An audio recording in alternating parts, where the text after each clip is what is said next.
Hey everyone, just wanted to make this video to go over my contributions for the February 10th Overwatch experimental patch and the behind the scenes of how it came together. First, I want to go over what the whole point of the experimental patch is. We were told, and the assumption is behind the name experimental, that it is meant to experiment. It is for fun, so not to be taken seriously as a competitive game mode, nor should it be taken as a hint of what could come into the future. It literally means nothing. So if you didn't like the patch, feel free to not play it, and also please don't harass me or the other creators. We put a lot of hours into this. The devs also worked very hard, and I hope that you'll remain respectful and we can have a constructive conversation about balance, because we're all just passionate about game. We love this game so much, and this is all for fun anyway. So first I'll go over how the process went. So we had one meeting to introduce ourselves and to go over what we could or couldn't accomplish in the patch. So first, like anything relating to animations or visual changes was not going to be possible. What was easy to change were things like numbers, so the number of health, damage, stuff like that. They also suggested that we have no more than 2 changes per hero, which I don't think anyone followed, but and once the meeting was done, we were told to submit our drafts about a week later. After drafts were submitted, the devs then clarified a couple of things, like certain numbers that, for example, I left open for interpretation, and clarified some verbiage of, making sure they understood what we wanted, and then some mechanics that others suggested that they couldn't do, so they had to change to something else or leave out. So during the week that I had to prepare this patch, I interviewed about a half dozen creators that I respected, that I will credit in this video, about their opinions of their main heroes, what were the problems, what were the things they liked about it, and then we bounced off ideas for the patch. So big thank you and shout out to those who gave me time of their day and inspired some of the ideas of this patch. So once we were able to submit our patch, there was some talk about whether we'd be able to play test our own patch or not. I really pushed for this because I really wanted insight on obviously how it looked before everyone else got to play it. And at the very least, if we couldn't be in the playtest ourselves, maybe receive some kind of playtest footage or just be able to talk to those who playtested. And unfortunately, this was not possible. There was no other meeting besides the one introductory meeting. And there wasn't much talk amongst the creators about what we were doing in each other's patches. Everyone worked on their own, that I know of anyway. So a lot of the numbers I came up with were kind of ballparked, assuming that I was going to be able to play test and maybe tweak a few things. So because this wasn't the case, I'm finding out with the rest of the world on Thursday what this patch is going to feel like, what it's going to look like, and that's pretty stressful. I put a lot of hours into trying to make this fun, so I hope it ends up showing. Okay, let's get into the patch. First, I want people to understand that it's very difficult, if not near impossible, to balance a game around every skill level of player and to make everyone happy. Someone's gonna hate this. I'm ready. What I mean by that is that a lower ranked person isn't going to efficiently use their cooldowns and fully utilize all their resources the same way as a higher ranked person would. So who do you set your baseline around of who are you balancing around? So the target audience was the first thing I wanted to figure out. So I decided to cater to plat and diamonds and lower. First, because this is the bigger majority of the audience that's playing the game, and it's also closer to my rank and what I relate with and where my knowledge is at. So I wanted to make the experience easier and more fun for the majority of the audience. So what I believe the quote problem is that I'm trying to address the lack of survivability that tanks have. Especially at a plat and diamond level and below, there isn't enough time to make plays, to make decisions, let alone move towards an objective without severely getting punished and waiting for tanks to respawn all the time. So my ballpark idea was to try and double the time to kill on tanks. So I would look at the tank experience in other games to figure out also why I was having more fun in all these other games playing tank, but not as much in Overwatch. What was different?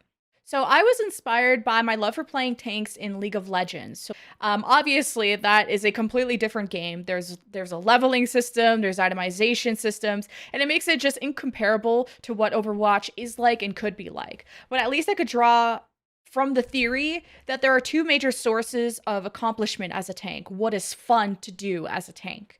You're either killing stuff or you're contributing to a fight with some kind of utility or crowd control. So the majority of Overwatch tanks contribute to fights through damage, so it's no surprise to see, Sigma players, Zarya, Reinhardt even have damage medals over DPS, which I think is abnormal. So I wanted to experiment with the idea that tanks in Overwatch are there to tank damage and set up team fights, provide utility, and exist to really distract so that DPS could get kills. So I wanted to try completely changing what people know about Overwatch tanks to see if people would like different ways of contributing to a fight besides just damage. So maybe adding more layers of complexity and making the game more strategic with more options of utility. Okay, I'm gonna try and go through these as quickly as possible. This is a whole 13-page document that I submitted to the developers. So thank God they were able to go through all of this.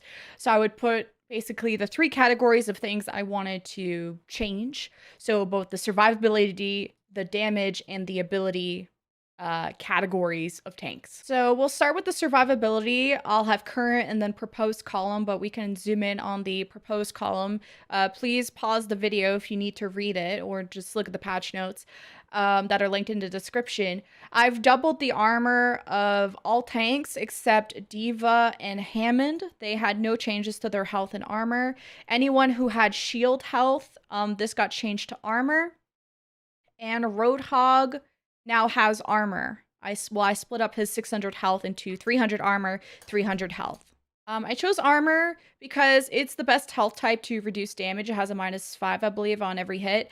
It also provides no ult charge if hit. I also don't feel like shield health is useful at lower elos. Rarely is anyone going to have the time to duck around a corner and regenerate that. And the type of fights I'm kind of going for doesn't call for much break time. So for D.Va and Wrecking Ball, their health and armor remained unchanged. They're already very tanky. They're very survivable, and they have very mobile kits, so they don't need more tankiness. Roadhog receives armor so that he can make moves without feeding enemy ult charge.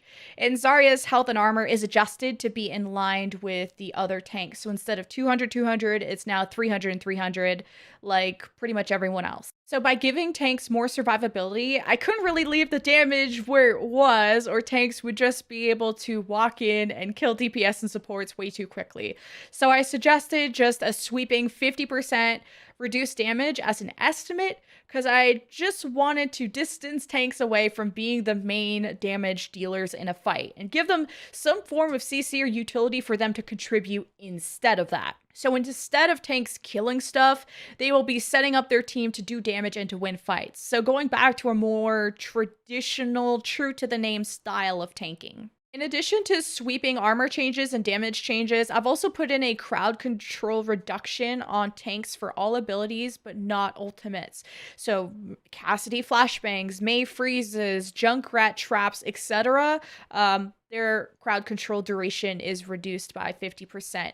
However, Sombra's entire kit, so her secondary fire hacks, her EMP, are unaffected. I think it's incredibly unfun for tanks to be chain CC'd and punished as harshly as they are right now. I just went for 50% because it feels significant. Reminder that no numbers have been tested by myself. So let's start with the hero that I did the most changes to, and that's Orisa. So with every hero, I would try and identify what their role or their niche is in a fight, what people don't like about the hero, and what solution I propose to hope to improve it. So with every hero, I would also acknowledge at least one concern that I had with the change, and I'll get to that at the end. So for Orisa, I've given her a pretty significant rework. She is a horse hero that is the most immobile of them all. Her previous role was centered around kind of a bunker composition, double shield, promotes very stationary styles of play, which turned the game into just this double shield ZZZ fest of poke fights. So to align her with her warhorse identity, I've decided to give her Fortify a 40% movement speed, and a passive that shares this bonus with allies in a radius. So the allies would benefit from the boost and the damage reduction. So basically, Orisa is a brawl hero now. So when it's time to charge, let's go. So the intention was to get Orisa, the main component of a double shield, a more dynamic kit to give more interesting ways to use her. So then the question I had was, okay, so what does Orisa do once she's pulled up into the enemy's face? So I wanted to originally have a type of magnet like Orisa is the halt, or a kidnap mechanic, which I think was inspired by something in Apex. So I thought it would be hilarious to have Orisa run up, steal somebody, and bring her towards her own team. So, like, people weren't a huge fan of the halt anyway, so let's try something new. Let's experiment. So, Orisa's original ult is very strong, and I wanted an ult to make more sense for a battle horse who's approaching the enemy at close range to use to affect the enemy. So, her ultimate now slows enemies instead of buffing her allies. And I could also see this being a great anti-dive strategy as well. Her shield is unchanged, so I don't want to eliminate the possibility of her standing with a shield or protecting herself or her team during fights, but I just wanted to provide more options around what she could do beyond that. So the idea is to either shift in, kidnap somebody, or slow them with the ult and have DPS finish off those targets as they follow along with her and benefit from that fortify. Hopefully the sharing is caring mechanic I reuse in this patch again will serve to promote people to play more as a team. So next is Winston. So when talking to Winston players and from my own experience, he's already a strong hero and maybe just needed some help with survivability and against crowd control. So I experimented with having his bubble maybe alter vision or give him some kind of utility, but I ultimately decided that if he could just have like a small knock-up with his jumps, it would lock targets down enough to have the intended impact, which is to basically line up the pins for a DPS to knock down. Kind of like a small pile driver. The fun and skill of this hero also stems from the use of his ultimate, the Primal Rage. I wanted to give players more time to have fun with this since it's also going to take longer to generate now with the reduced damage. So instead of a flat duration time during the Primal Rage, I wanted to add the stress of a depleting health bar.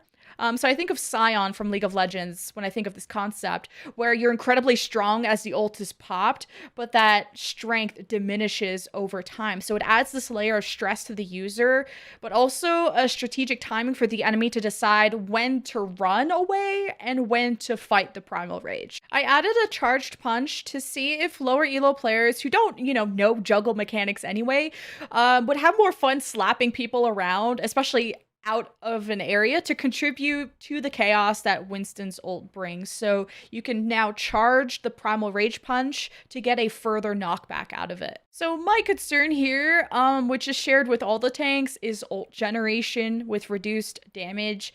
Are we going to see ult generation also suffer with that? But because I couldn't really fully test this out myself, I have no idea what the outcome is going to be.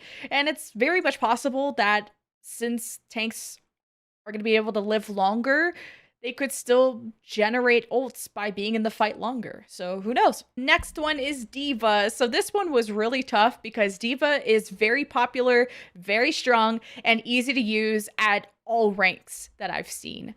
So my concern here is how, with the reduced damage situation, how does D.Va deal with Pharah and Mercy and Echo without that damage? So instead I improved her mobility, so to continue to fit her role into being kind of the harasser and the peeler for the team. So I reverted her boosters back to the 2-second cooldown so she can still reposition fast, and that ultimately helps with her survivability. And now that when she holds the jump key while in the air, this will look a lot like Mercy and Echo in terms of she'll float down slowly. So this is intended so D.Va can literally stay in the air permanently and harass flying DPS heroes. I tried to propose D.Va being able to teabag, and that was not possible because her sit emote animates too slowly and it just didn't work out. But I tried. So next is Zarya. She has been one of the least popular heroes in competitive meta and is outshined by other heroes like D.Va, whose cooldowns are just shorter and overall has a more flexible kit. So following the theme of adding more utility to tanks, I think Zarya has a lot of potential to do more. She is unique in a way of scaling her energy that no other tank does.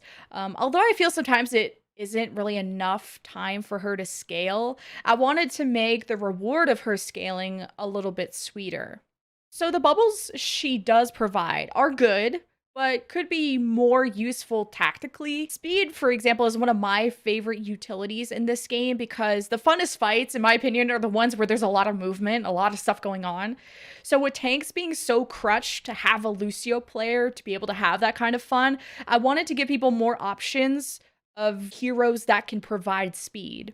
So instead of yelling at supports to go Lucio, now tanks can solve that problem themselves. So Zarya can now provide speed to whoever she bubbles, including herself, based off of scaling energy.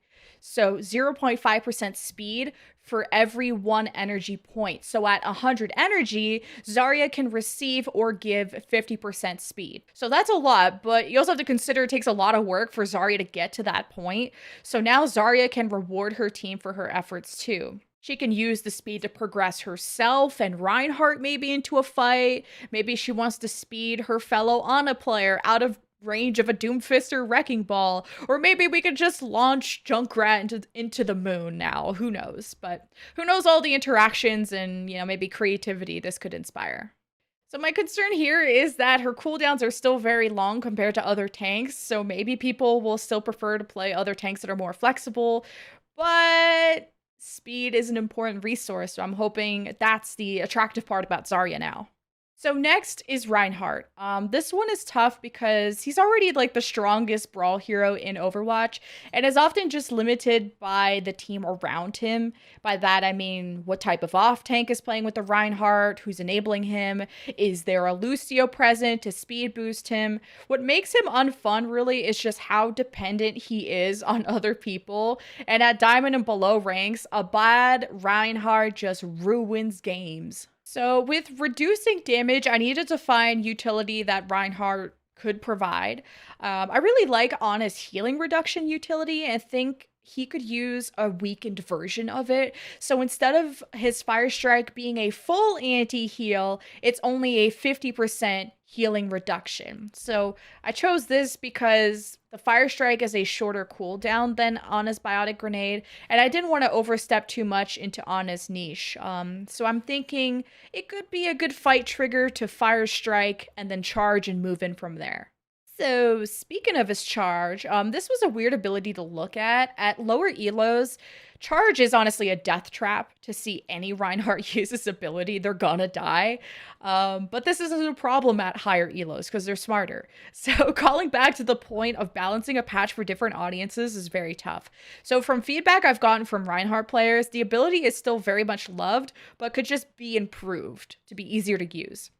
So I added a movement speed at the start of the charge and made the charge cancelable. So now it adds a layer of Reinhardt could use this to reposition or enter a fight easier while being less reliant on a Lucio being there. His ult is fun and fair, so I didn't really see the need to address anything for his ult. My only concern is if Reinhardt could be too strong with the added survivability and speed, but I don't know. We'll see. So Sigma is my least played hero, so I really needed to consult with a lot of people about this one. First, I find his primary fire really weird. I wanted to see what it would be like to have like a 1 orb per fire, kind of like a Zenyatta primary fire, which I find way easier to use. I didn't want to move away from Sigma's role as like a dueler or a tank that can off angle, so instead I wanted to reward players for using his abilities well. Something I wish Overwatch did more of actually. So with a successful hit of an accretion, the player will receive an additional charge of accretion, and after that second charge, the ability goes back on its normal cooldown. So he will be having the most amount of CC out of any tank if done well, but the flat crowd control duration reduction on tanks should help with how oppressive that may seem, and as a good tank you should be trying to get in the way of those accretions anyway. So this will make him a pretty powerful dueler at close range. So to help with his survivability, I felt his kinetic grasp was a bit too easy to cancel with flashbangs and other CC, so I made him immune to CC during the grasp's duration. This might be really strong of a buff, but I wanted Sigma players to not be scared to enter a fight or try to leave it if the shield is the only consistent thing he can depend on. Now his grasp can be consistent too. I made his shield projection cooldown shorter so that blocking stuff is easier. His ult is already very strong and fun to use, so I didn't really see anything I wanted to change with that. I still have no idea if Sigma, after these changes, is going to be overpowered or still underutilized, especially compared to other tanks, so we're all going to find out together. So Wrecking Ball is a unique case because he's very underutilized at lower elos and very, very strong and popular at higher elos. So I don't think there was going to be a world where I could dumb down or make this hero easier to use for lower elos while trying to not hinder the work that people have put in to master his kit fully. So instead, I wanted to flavor Hammond differently, starting with getting rid of the detachment after 6 seconds. This was a complaint I heard from some players. I believe this was to try and discourage people from spinning to win forever. I think Hammond's stall niche is still very important, and I wanted to try and conserve that by having his movement speed return to normal after 6 seconds while attached. So that he'll be easier to stop, but it won't prevent him from stalling an area. I've always wanted to test out vision-oriented abilities and thought Hammond's ult could be fun to pair that with. Unfortunately, the whole smoke bomb visual that I wanted wasn't achievable, but instead, if you are hit by Hammond's ult, you will be blinded for a short time, which just ends up looking like a black screen. So with less damage, I wanted to still ensure that Hammond's lockdown could still be contributed, so while blinded, the intention is to hone in on the chaos and the confusion that Hammond instills in a fight while making his ult impactful in a way that doesn't use damage. Enemies will not know where to run and won't even be able to use abilities to save each other if you can't see each other. So blind mechanics have never been used in Overwatch, so Hammond is my little guinea pig or lab hamster for this. So finally, for the thick king himself, Roadhog. This guy's the most hated tank in Overwatch and is mostly a pick as a rage quit hero or when the team isn't doing enough damage or healing, so people go Roadhog. But aside from that, as the secondary tank, he doesn't provide anything to his team and has a completely selfish kit. In essence, he's a DPS with just more health than all the other DPS. I wanted to reform him in a way where he's encouraged to play with the team and will hook people into team fights instead of going off on his solo adventures. So I don't hate the idea of Hog off-angling, but I threw in some things that will encourage him to flank and do things with friends. So starting with this hook, by reducing damage, he shouldn't be able to one-shot a squishy target anymore. But like other hook heroes in other games, I want him to serve up the kills to his team instead of take them all for himself. And with a faster hook that I've added, it also will make it more difficult to punish him if he does choose to expose himself. So in order to give him a true off-tank role, I brought back the sharing is caring mechanic for Roadhog 2. So first, he only heals for 100 HP now. I'm not a huge fan of tanks being able to be fully self-sufficient without supports. So in order to get more heals, Roadhog will have to meet with other allies. So he gets extra healing for every ally in his range by 100 HP. Now, I'm not expecting people to stack up for him, but it will encourage Roadhogs to find their teams more, which is something that players lack in the diamond and the lower ranks. I like his damage reduction, and I hope that he could share this with his allies to make him a true off-tank. So his damage reduction is set to 50% if he's near another tank and 25% if he's near a DPS. So if he wants to go on a flank adventure with a DPS, then he can bring a friend. And if he wants to be a true off-tank, he can, and he can share that with his allies. His ult is one of the weakest in the game, in my opinion. It's a bit counterintuitive for his ult to push people away so far out of his range while being so vulnerable during the cast. So this inspired me to kind of look at this as Misfortune's ult from League of Legends, if you guys play that, where there's no knockback and it's cancelable.